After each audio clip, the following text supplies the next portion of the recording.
Activist Jesse Jackson has passed away. According to his family, the Baptist minister and two-time presidential candidate died today, but a cause of death was not immediately given. Jackson rose to prominence in the civil rights era, participating in demonstrations alongside Martin Luther King Jr. His activism spanned decades, including 2 runs for the Democratic presidential nomination in 1984 and 1988. Jackson was admitted to a hospital in November and lived for years with Parkinson's. His family said he died peacefully, surrounded by his loved ones. He was 84 years old. Jackson was also one who made an impact in our own area of Las Vegas. These are photos of him speaking on stage at the Frontier Hotel and Casino in April of 1992. This is during a strike. The Frontier strike is widely considered one of the longest and most successful strikes in the history of the United States. It lasted 6.5 years and ended with a new contract, back pay, and also reinstatement of the workers. Joining us now to talk more about Jesse Jackson's life and legacy, local activist Minister Stretch Sanders. Minister, thank you so much for joining us. I'm curious just what you thought. I mean, we know that he was 84 years old and that he has been sick with Parkinson's, but when you heard the news that he had passed away, what was your first reaction to that? Well, thank you so much for having me on the show. Always a pleasure. So devastated, of course. Many of us knew that Reverend Jackson had been ill for many years, but there are some individuals who you just don't think would ever pass away. Their impact, their legacy, their life is just so great that we just never really thought we would have to say goodbye, at least when we had to. So it's a great deal. It's a great loss to our city, considering that Reverend Jackson started coming to Las Vegas to speak back in 1978. And throughout the 70s and the 80s and the 90s and the 2000s, he made numerous appearances to our city and our state. So it's a great loss, to lose such an icon. And being that I am an activist myself, I was always inspired by the work that Reverend Jackson did, not just locally, but also nationally. Yeah, so many people really across the world hold that sentiment as well. You actually talked to his son, Jesse Jackson Jr. today. What was that conversation like? Yeah, so I called just to give my condolences. Me and his son have a really good relationship, and it was a short phone call. Of course, his son is still distraught, and the family is still mourning. So the intent was just to give my condolences, and the son was very appreciative, and told me he's grateful for our city's support and prayers.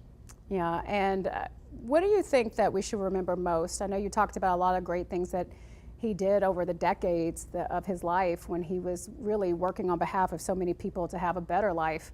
What do you think that we should hold most dear? What we should hold most dear was hope. That was one thing Reverend Jackson instilled. When Black people, during a time where we felt we wasn't special or valuable, we didn't think we mattered, he told us we were somebody. When we felt like we couldn't go on, he told us if you can keep hoping, you can keep hopping.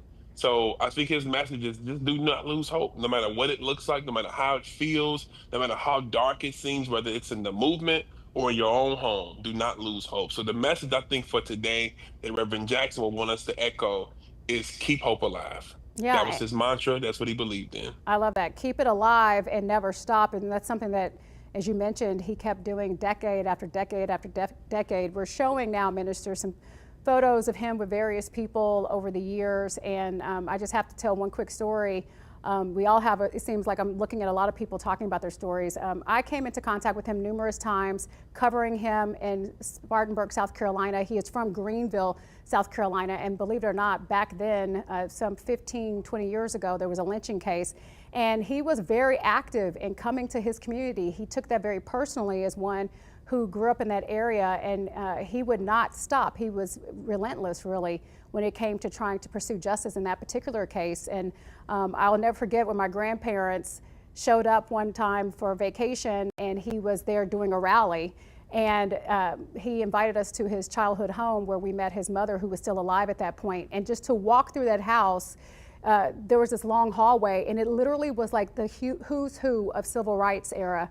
It has stayed in my mind forever, and it's the coolest thing I've ever been able to do as a journalist, and the one reason that my grandparents to this day think that I have the coolest job. Do you have any personal memories of Mr. Jackson yourself?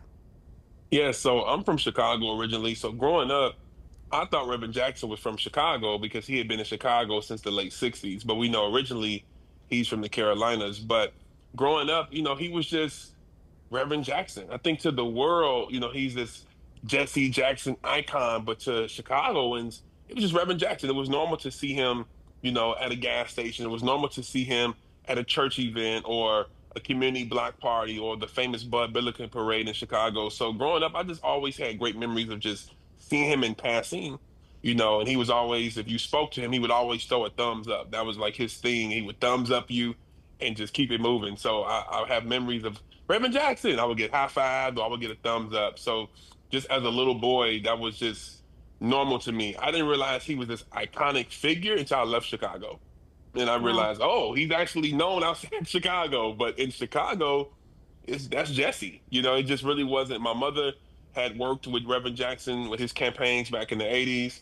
She was her and her grandmother were very frequent members of Operation Push. So his family, the Jackson family, the Reverend Jackson name was just always synonymous with people who were from Chicago. So it was just normal growing up. And then as I got into the movement myself as an activist, of course, I studied his work and I inspired to be like him. And I still inspired to be like him, even in his death.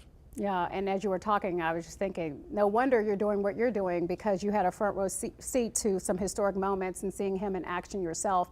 Thank you so much. Correct. So sorry for your loss. The whole world really mourning. I've seen people from all over talking about what an impact he had. And like you said, they thought he was larger than life and didn't think that this day would come. Thank you so much again for your time.